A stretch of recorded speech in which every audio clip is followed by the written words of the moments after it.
Welcome back to the GSMC Chip Shot Football Podcast. For this last segment, before I jump into all the details around this last topic, one last time, if you guys have any questions or comments you want to make during today's show, to use the tip and donations link, GSMCPodcast.net, as you see there on your screen. By using this link, your questions will pop up in my chat box. I can read them on air and get your guys' thoughts, perspective on anything I say or on the topic at hand. It's a lot more engaging and it's a massive help for this show as well as all the other shows across the network. So if you would, use the tip and donations link, GSMCPodcast.net. I'll greatly appreciate it, and everybody at the network as well would send a big thank you to you guys for doing that.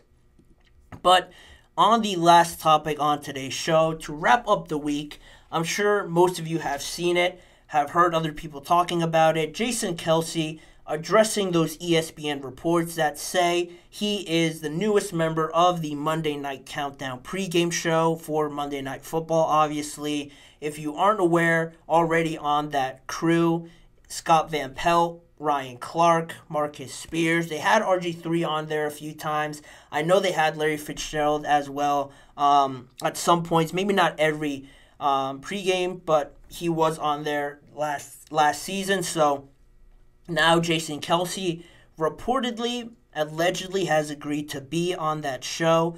For the first time, Jason Kelce talked about it on his podcast, the New Heights podcast with his brother Travis Kelce, and he basically said to start, that nothing has been inked on paper yet, but regardless of that, it was a tremendous honor, in his words, to be considered for a role like this. He's never been in broadcasting or anything like that. He's obviously been playing.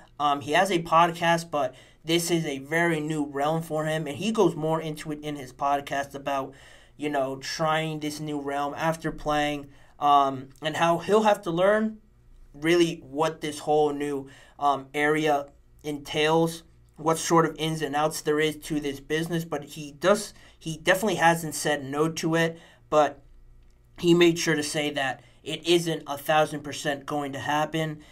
He reportedly received offers from other networks as well. As soon as he announced his retirement, NBC was at his door, CBS. Those pregame shows were offering a role similar to this that ESPN did. According to The Athletic's Andrew Marchand, he mentioned that Amazon could have included in a deal for for Jason Kelce to join their Thursday Night Football pregame show. If he were to do that, they could have taken in his New Heights podcast with his brother, Travis Kelce, to be featured on Amazon Prime exclusively as their new home. Right now it's being shown on YouTube.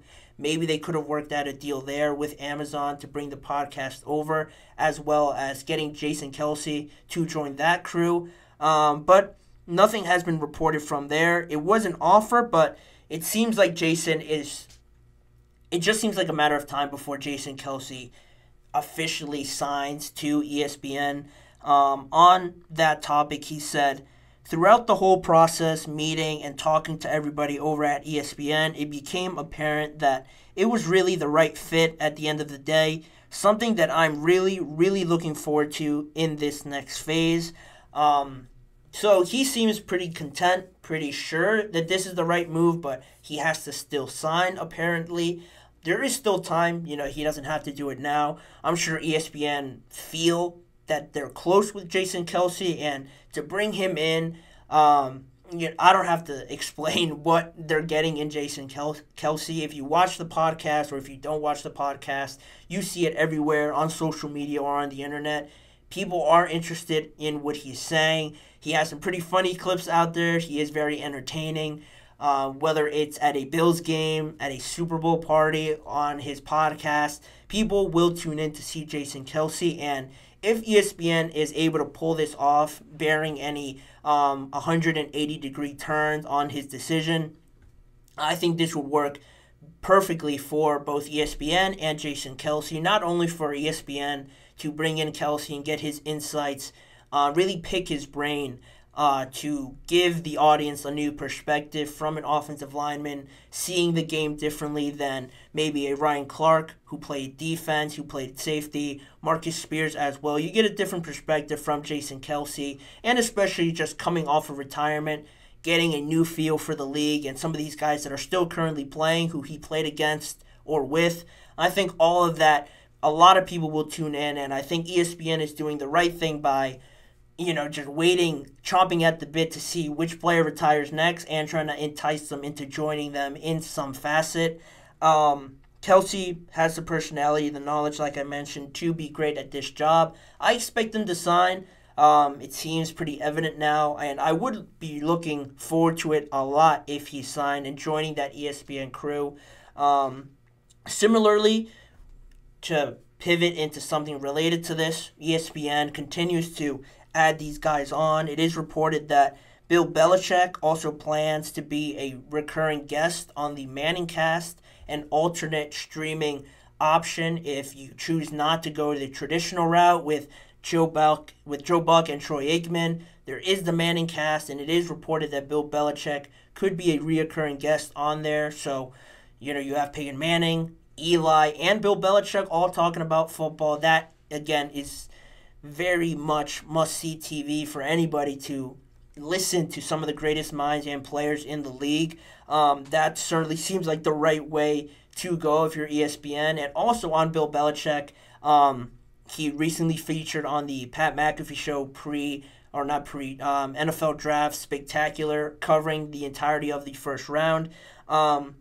If you tuned in or just saw a clip of it afterwards, they seem to have agreed prematurely on Bill Belichick also being a reoccurring guest on the Pat McAfee show. I'm sure they have to figure out the dates and when what he'll be talking about, but they seem to have just a verbal agreement to have Bill Belichick on there. I'm sure Pat McAfee would love that. He wasn't going to say no, so Bill Belichick could be another one, another former player, former player or coach involved with ESPN. He hasn't officially retired, so that's the only difference there with Jason Kelce, like I was talking about. But we're going to be seeing a lot of Bill Belichick on ESPN apparently this coming season. Now that he didn't really get a head coaching job, he'll still be involved in the NFL in some facet. And again, I think that's great. Picking the brain of Bill Belichick. He sort of opened up a little bit on the Pat McAfee show. You saw him smile a little bit more. He seemed to be having fun, cracking some jokes, laughing. I'm sure it was very awkward for some people to see Bill Belichick like that, but, I thought it was cool seeing him from a different perspective, under a different light.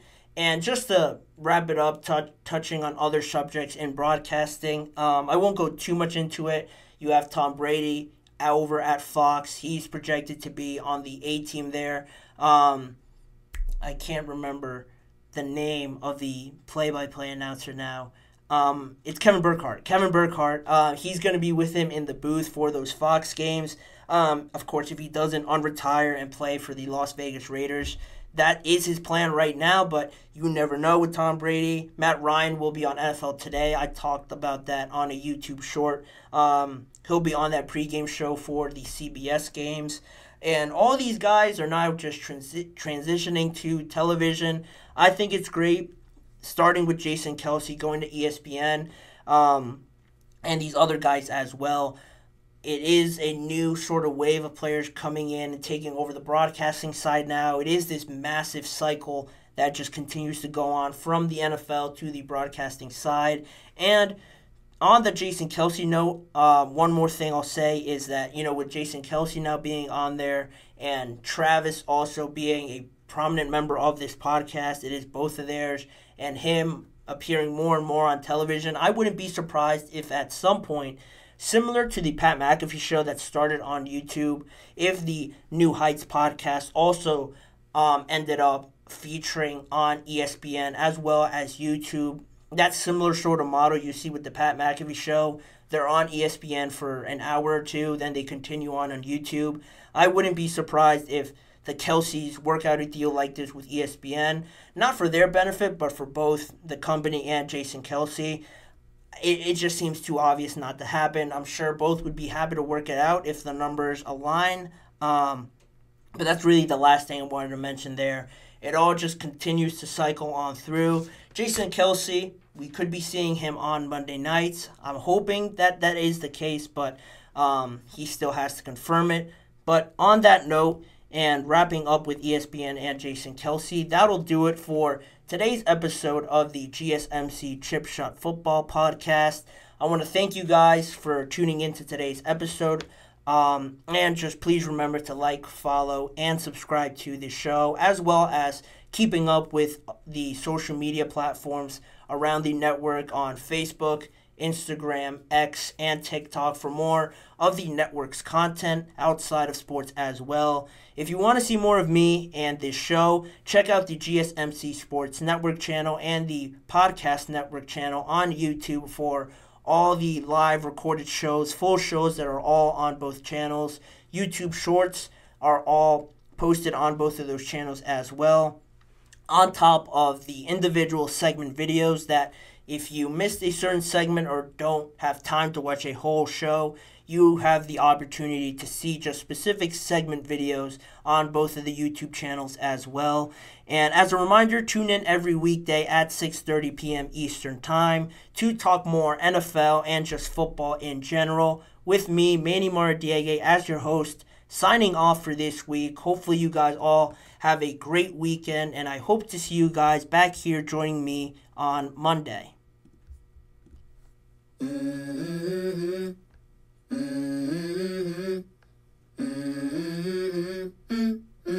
Let's go. I wake up to a little bit of drool on my pillow, feel like it's gonna be a bad day. Yeah, I'm tired of shit, and the coffee ain't hit yet. Damn, ain't that great. I don't wanna go to